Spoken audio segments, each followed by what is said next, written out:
La distancia entre nosotros, por la autora premiada La búsqueda de un sueño, Reina Grande. En este libro, vamos a comenzar este libro, La distancia entre nosotros, de Reina Grande. Para mi padre Natalio Grande, que nació en 1947 y murió en el 2011, para todos los reinos. Nada pasa menos que primero soñemos, una frase de Carl Sandburg. Libro 1, Mi mamá me ama. El prólogo, Reina a los 2 años. La madre de mi padre, la abuela Evila, le gustaba asustarnos con cuentos de la Llorona. La mujer que vagaba por el canal y se robaba a los niños. Mi abuela nos decía que si no nos comportábamos, la Llorona nos llevaría muy lejos, donde nunca volviéramos a ver nuestros padres otra vez. Mi otra abuela, la abuelita Chinta, nos decía que no le tuviéramos miedo a la Llorona, que si rezábamos, Dios y la Virgen y los santos nos protegerían de ella. Ninguna de mis abuelas nos dijo que había algo más poderoso que la Llorona, un poder que si se llevaba a los padres, no a los hijos. Se llama los Estados Unidos. En 1980, cuando tenía 4 años, yo todavía no sabía en dónde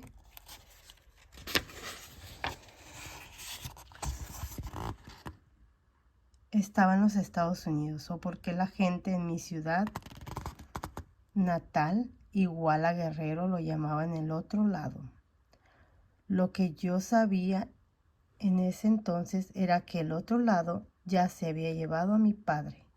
Lo que yo sabía era que las oraciones no servían de nada, porque si sirvieran el otro lado, no se estaría llevando a mi madre también. Capítulo número 1. Carlos, Reina y Mago con mami. Era enero de 1980. El mes siguiente mi madre cumplía los 30 años, pero no celebraría su cumpleaños con nosotros. Me aferré a su vestido y le pregunté, ¿por cuánto tiempo se va? No por mucho tiempo, fue su respuesta. Cerró el cepillo de la pequeña maleta que había comprado de segunda mano para su viaje al otro lado. Supe que había llegado la hora de su partida. A veces, si prometía portarme bien, mi madre me llevaba con ella cuando salía a la colonia a vender productos de Avon. Y otras veces me dejaba en la casa de mi abuelita Chinta. No tardaré mucho tiempo, ella me prometía mientras soltaba mis dedos con los suyos. Pero esta vez, cuando mi madre dijo que no se iría por mucho tiempo, sabía que iba a ser diferente. Sin embargo, jamás me imaginaba, no por mucho tiempo se convertía en nunca.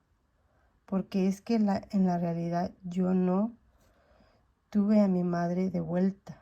Es hora de irnos, dijo mami al coger su maleta. Mi hermana Mago y mi hermano Carlos y yo agarramos las bolsas de plástico llenas de nuestra ropa. Nos paramos en el umbral de nuestro alrededor por primera vez. Los hermanos de mami estaban empacando nuestras pertenencias para ser almacenadas en la casa de la abuela Chinta. Nuestro refrigerador, que no funcionaba, pero que mami esperaba poder arreglar algún día. La cama de Mago y yo habíamos compartido con mami desde que papi se fue al el armario que habíamos decorado con pegatinas del Chavo del Ocho para ocultar los lugares de donde la pintura se había pelado.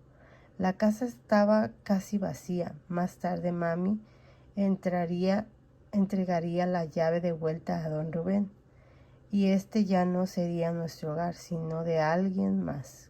Cuando estábamos a punto de salir, la luz del sol alcancé a ver papi tío Gary estaba poniendo su retrato en una caja. Corrí a recoger el retrato de las manos de mi tío.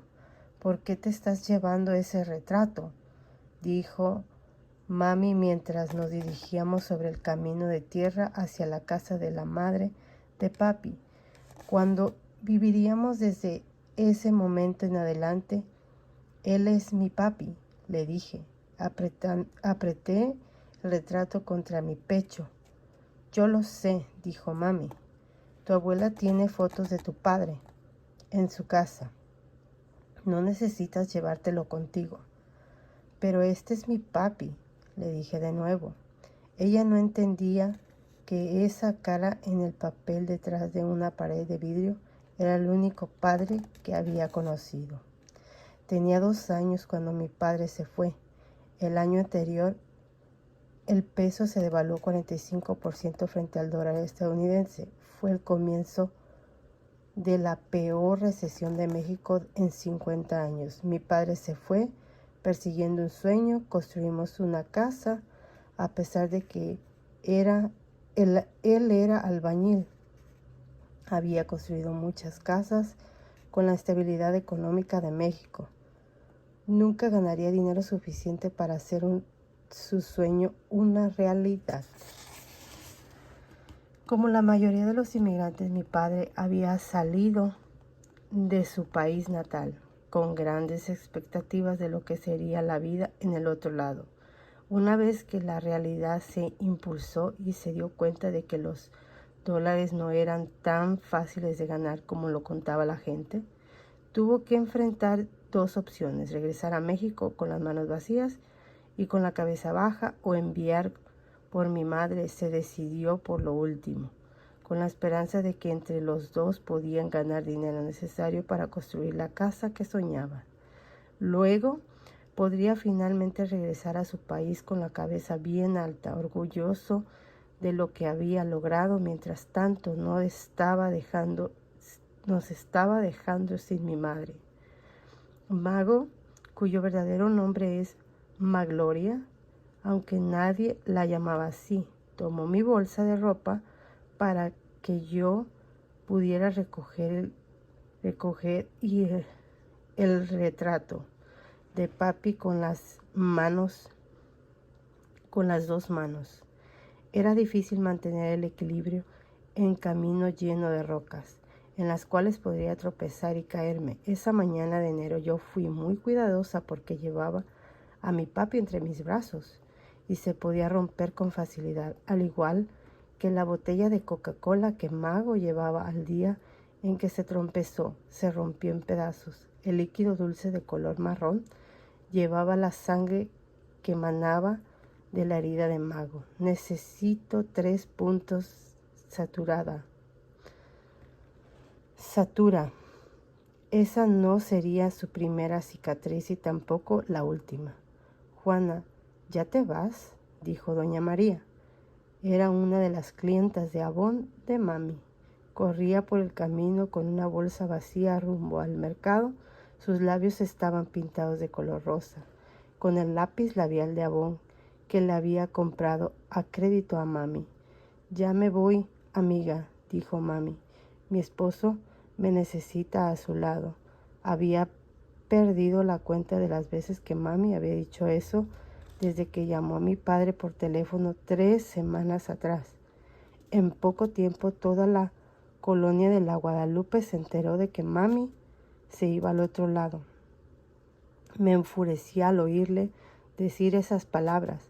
Mi esposo me necesita, como si mi padre no fuera un hombre hecho y derecho, como si sus hijos no la necesitaban también. Mi padre estará recolectando el dinero que usted me debe, le dijo mami a doña María. Espero que esté de acuerdo. Doña María no la miró. asistió con la cabeza y le deseó a mi madre un buen viaje, libre de peligros. Voy a regresar para que tenga éxito. Voy a rezar para que tenga éxito en el cruce, Juana dijo. No se preocupe, doña María. No voy a cruzar corriendo a través de la frontera. Mi marido le ha pagado a alguien para que me cruce con papeles prestados. Era costoso, pero él no quiere ponerme en peligro alguno. Por supuesto, ¿cómo podría hacerlo de otra manera? María murmuró mientras se alejaba. En aquel entonces yo era demasiado joven para darme cuenta que, a diferencia de mí, mami no caminaba con los ojos hacia el sueño porque tenía miedo de tropezarse con las rocas. Yo era demasiado joven para saber sobre los hombres que se iban al otro lado y jamás regresaba alguno de ellos. Encontraban nuevas épocas, comenzaban una nueva familia, otros desaparecían por completo, reinventándose a sí mismos tan pronto llegaban al otro lado, olvidándose de lo que habían dejado atrás. Era una preocupación que no dejaba a mi madre dormir, aunque yo no lo sabía en aquel entonces. Semanas después todo cambió con la llamada de mi padre. Mi mamá necesitaba diferentes, mi mamá caminaba diferente, ya no miraba más hacia el suelo.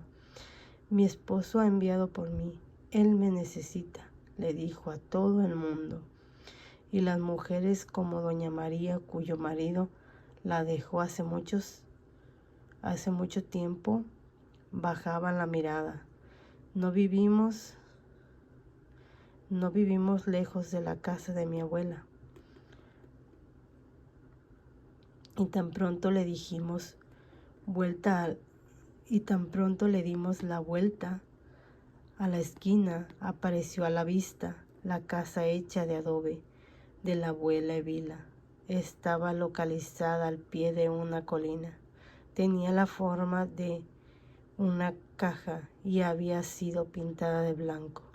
Pero cuando llegamos a vivir allí, el adobe se asomaba por donde el yeso se había agrietado, como la cáscara de un huevo hervido.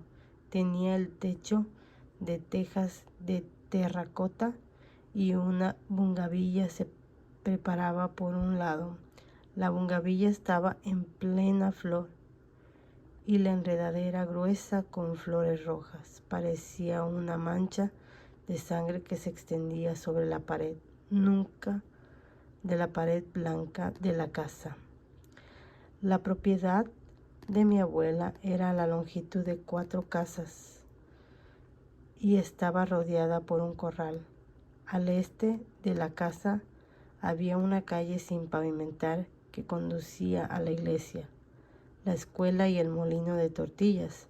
Hacia el oeste se encontraba un camino de tierra que pasaba por delante de la casa de don Rubén y se curveaba hacia el este de la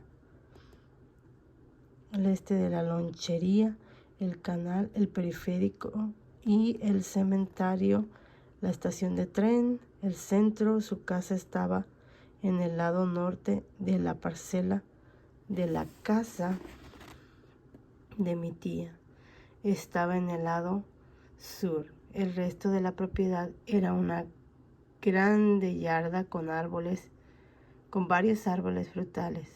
Además de ser uno de los estados más pobres de México, Guerrero es también uno de los más montañosos. Mi ciudad natal de Iguala de la Independencia se encuentra en un valle. Mi abuela vivía en las afueras de la ciudad y esa mañana, a medida que caminaba hacia su casa, mantuve los ojos en la montaña más cercana. Era grande, suave, parecía como si estuviera cubierta de una tela aterciopelada de color verde. Durante la temporada de lluvias tenía un círculo de nubes en su punto más alto que parecía como un pañuelo blanco atado alrededor de la cabeza, por lo que la gente local la llamaba la montaña que tiene un dolor de cabeza.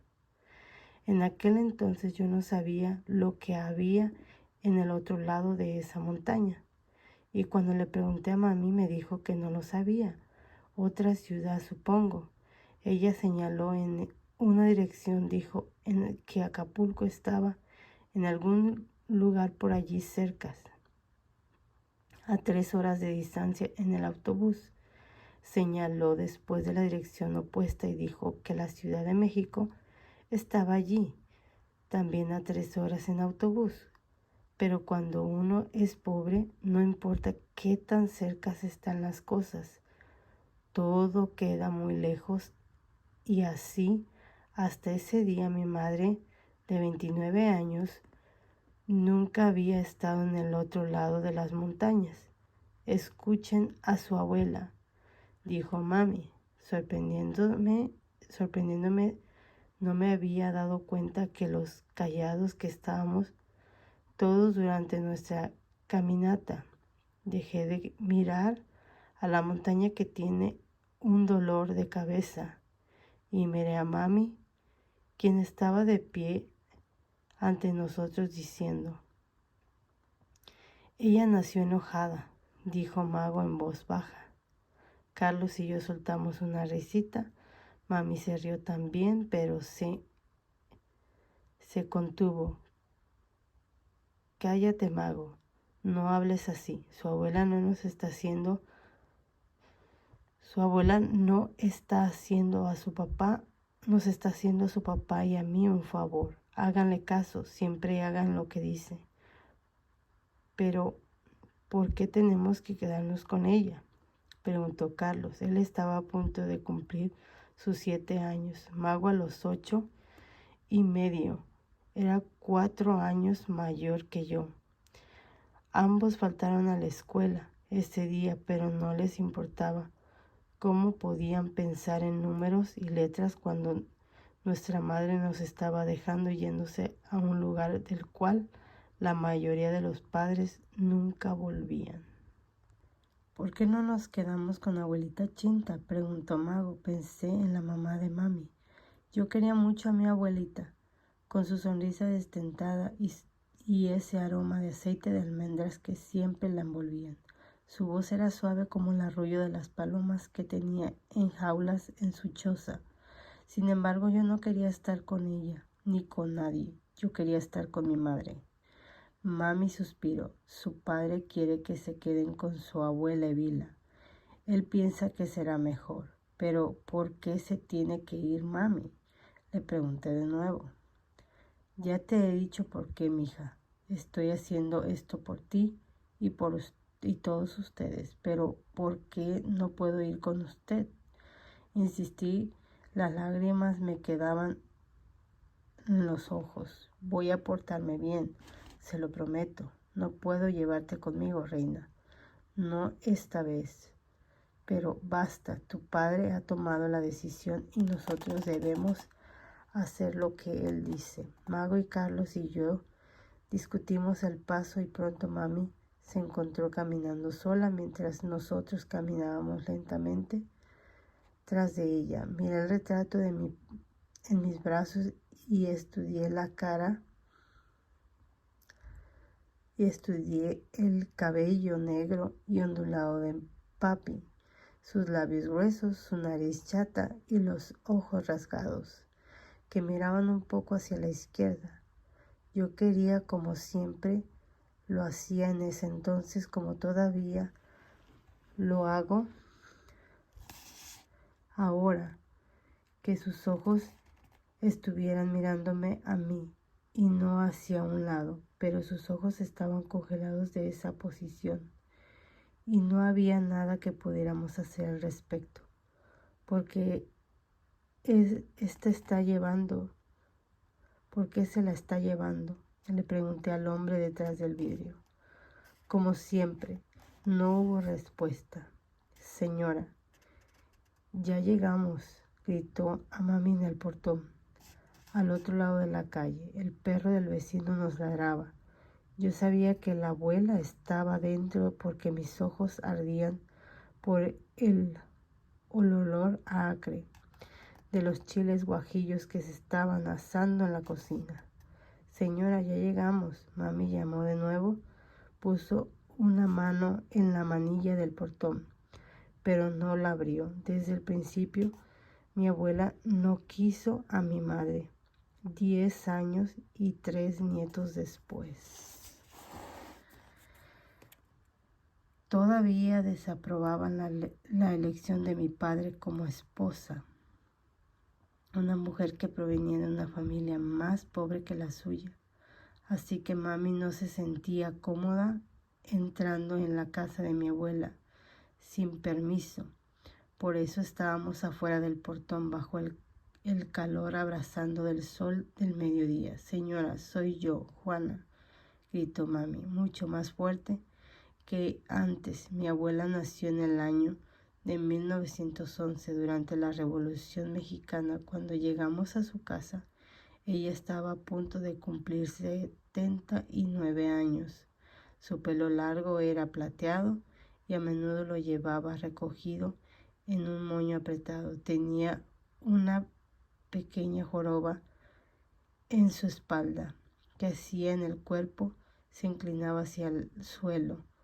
Cuando era niña, ella había sufrido de un caso severo de sarampión y lo que quedaba de su enfermedad era un brazo izquierdo que colgaba en un ángulo y una cojera que le hacía caminar como si estuviera borracha.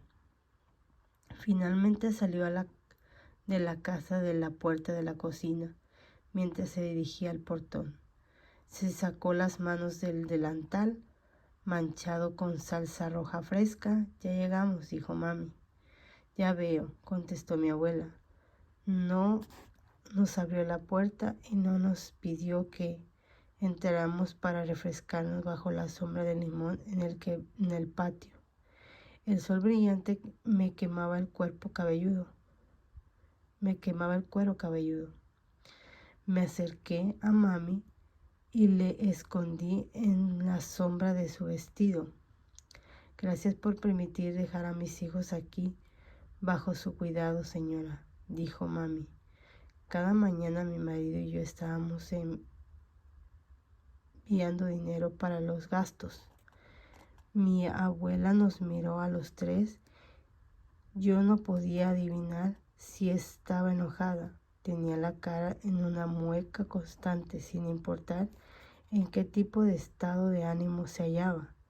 ¿Y por cuánto tiempo van a permanecer aquí?, preguntó.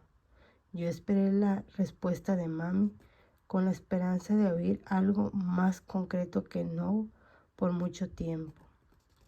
No sé, señora, dijo mami. Apreté el retrato de papi contra mi pecho porque esa respuesta era peor. Durante el tiempo que sea necesario, continuó mami. Solo Dios sabe cuánto tiempo Natalio y yo nos vamos a tardar para ganar el dinero para la casa que él quiere.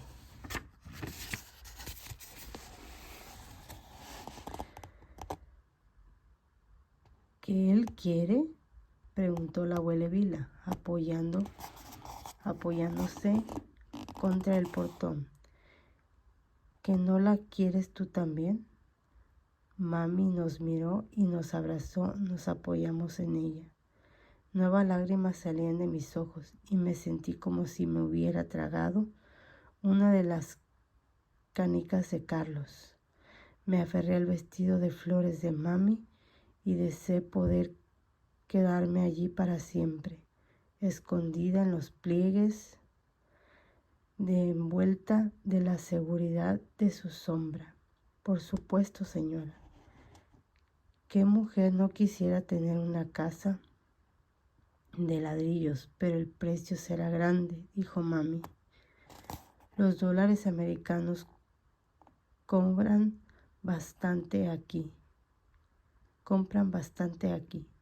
dijo la abuela Evila. apuntando a la casa de ladrillos construida en el lado opuesto de su propiedad. Mira a mi hija María Félix. Ella se ha construido una casa muy bonita con el dinero que ha ganado en el otro lado. La casa de mi tía era una de las más grandes de la cuadra, pero ella no vivía allí. No había vuelto del otro lado a pesar de que se fue allá mucho antes de que papi lo hiciera. Había dejado a su hija de 6 años aquí, mi prima Lida, quien cuando llegamos a la casa de la abuela Vila ya estaba pasando a los 14 años y había estado viviendo con mi abuela desde que el otro lado se había llevado a su madre. Yo no me refería al dinero, dijo mami. Ella se emocionó, se limpió la humedad de los ojos. Abuela Vila desvió la mirada como si le avergonzaran las lágrimas de mami. Tal vez porque vivió durante la revolución cuando más de 1 millón de personas murieron y los que vivieron tuvieron que endurecerse para sobrevivir. Mi abuela no era propensa a ser emocional. Mami se volvió hacia nosotros y se agachó para quedar a nuestro nivel. Nos dijo: voy a trabajar tan duro como pueda. Cada dólar que ganemos será para ustedes y la casa. Su padre y yo estaremos de vuelta muy pronto. ¿Por qué papi solo la mandó a traer a usted y no a mí? Le pregunté de nuevo, Mago, a mami. Yo quiero ver a papi, también por ser la mayor. Mago era la que recordaba a mi padre con más claridad. Cuando mami nos dio la noticia de que se iba a reunir con él en el otro lado, Mago había llorado porque papi no había mandado por ella también. Su papi no puede llevarnos a todos. Yo solo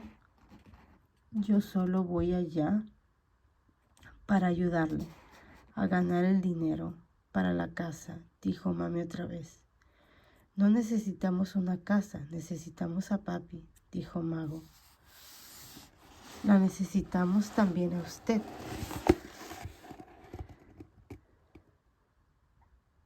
La necesitamos también a usted. También dijo Carlos. Mami pasó los dedos por el cabello de Mago. Tu padre dice que un hombre debe de tener su propia casa, su propia tierra, dejársela a sus hijos. Dijo, yo me iré por 1 año. Te prometo que al final del año voy a traer a su papá de vuelta conmigo. Tengamos o no el dinero suficiente para una casa.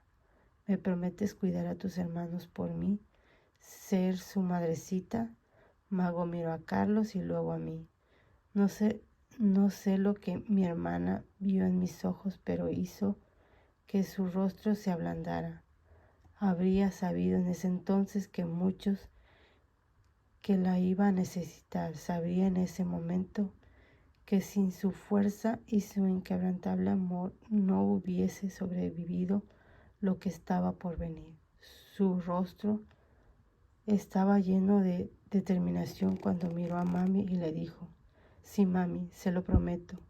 ¿Pero va a cumplir su promesa? ¿No? ¿Usted va a volver? Por supuesto, dijo mami. Abrió los brazos y caímos en ellos.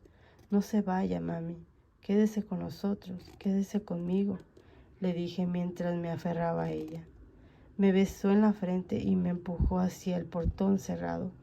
Tienes que salir del sol antes de que te dé un dolor de cabeza, dijo abuela Vila.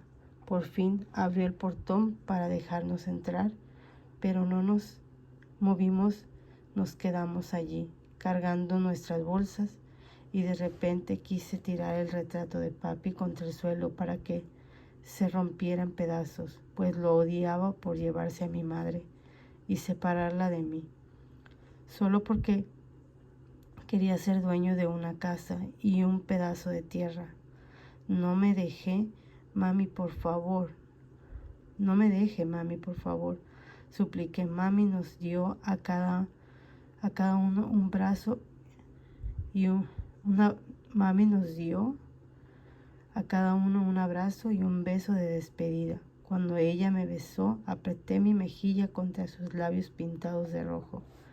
Mago me abrazó fuertemente mientras mirábamos a mami alejarse, las piedritas bailando dentro y fuera de sus sandalias, su pelo negro ardiendo bajo el sol. Cuando vi su figura borrosa desaparecer en la curva del camino, me solté de Mago y me eché a correr gritando por mi madre.